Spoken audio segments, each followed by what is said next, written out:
let's go live now to the ballroom downtown where Pride Toronto is providing an update on funding for the annual festival after two major sponsors dropped out. Thank you for joining us this morning. Over the past few weeks, there have been lots of statements made in the media by Pride Toronto. But today we wanted to bring everyone together to provide an update on where we are as we are less than 3 weeks to the festival. Before I start on our current financial status, I want to provide a brief history. Pride Toronto is the largest Pride festival in North America, one of the largest festivals in Canada. We bring in annually over $500 million to the GDP and over $200 million in taxable revenue. As we face our current challenge, we're not asking for much. What we're asking for is less than 1% of the taxable revenue that we bring in annually. Over the past couple of months, we have seen Canadian companies step up. Before I recognize some of the companies and organizations that have stepped up, I want to acknowledge that we could not do what we do without the returning sponsors. Folks like our presenting sponsor, TD. Some of our gold sponsors, like Rogers and Fasken, just to name a few. You know, LCBO, OLG, and the list continues. But I'm very grateful today to have organizations like SEIU, one of Canada's public unions, the Carpenters Union, one of the private unions, the Ballroom, a company that started very recent but decided to step up. We've had Shoppers Drug Mart and No Frills step up. But what I am most encouraged by today is that we have had over 175 Torontonians step up. Say they would like to see Pride continue.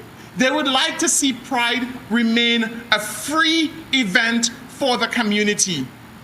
They want to ensure that artists are paid a fair wage. And we have raised over $10,000 in individual donation. This today is also an appeal.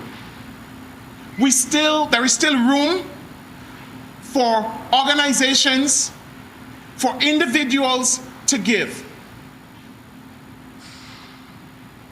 At present, we are just under $900,000 in order to put on the level of festival that we normally do. This is not solely as a result of sponsors reducing their amount and sponsors pulling out, but this also has to do with the cost of running a festival. So anything anyone can do will be greatly appreciated. And again, as I said, I'm really pleased to be joined both in person and virtually by some of our new and returning sponsors. And I'm now going to give the podium to my friend from SEIU to say a few words. Great. Thank you very much. Hello, everyone. Good morning. I am honored to be here representing 65,000 members of SEIU Healthcare. In March of this year, SEIU stepped up to become an official sponsor of Pride Toronto. We stepped up not only because others have stepped back, but to send a very clear message. The fight for workers' rights is inseparable from the fight for 2S LGBTQIA rights. Our members know that solidarity means action, not just words. SEIU's deep commitment to diversity, equity, and inclusion is not just a program or an initiative or a point of sponsorship once a year. It is rooted in everything that we do. In 2015, SEIU was one of the first unions to ensure our executive board includes representation from equity-deserving groups, including dedicated representation for the 2S LGBTQIA+ group. Our president, Tyler Downey, has said, Pride is more than a celebration. It is a protest. So our union's 2025 Pride Toronto slogan will be, Pride is a protest. A reminder that while we celebrate the progress of inclusion, the fight that started generations ago continues now. A reminder that if we do not stand up and fight back, the progress we have made is easily lost. As an immigrant, the country where I was born has recently banned pride parades and, in effect, legalized intolerance and exclusion. Members of the community across the world continue to face discrimination and violence, and equity-deserving individuals with intersectional identities who face anti-Black racism and all other forms of discrimination face greater forms of intolerance and hate. In a moment where too many companies have backed away from standing firm against the headwinds of division and hate, our union continues to be a beacon of justice, inclusion, and hope. On behalf of the hospital, long-term care, community care, developmental service workers of our union, I want to thank Pride Toronto for the incredibly important work that they do. Pride is a protest, but also a celebration. And our union will be there in our proud purple color to spread the love, the joy, and the respect as we celebrate our shared humanity. Thank you.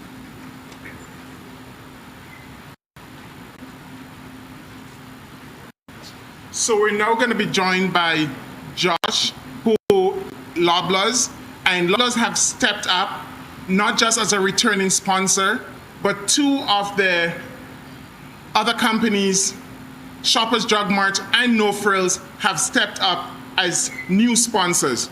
Josh, you have the mic. Good morning, and thank you, everyone. I'm so sorry I was not able to make it there in person, but I'm so happy. Okay, we've been listening in live this morning as Pride Toronto is announcing some updated corporate sponsorships. After the loss of a couple, they're highlighting some other sponsors that have stepped up to help the festival out. Responsible for supporting many of our passionate operators. So we'll have more on that throughout the day here on CB24.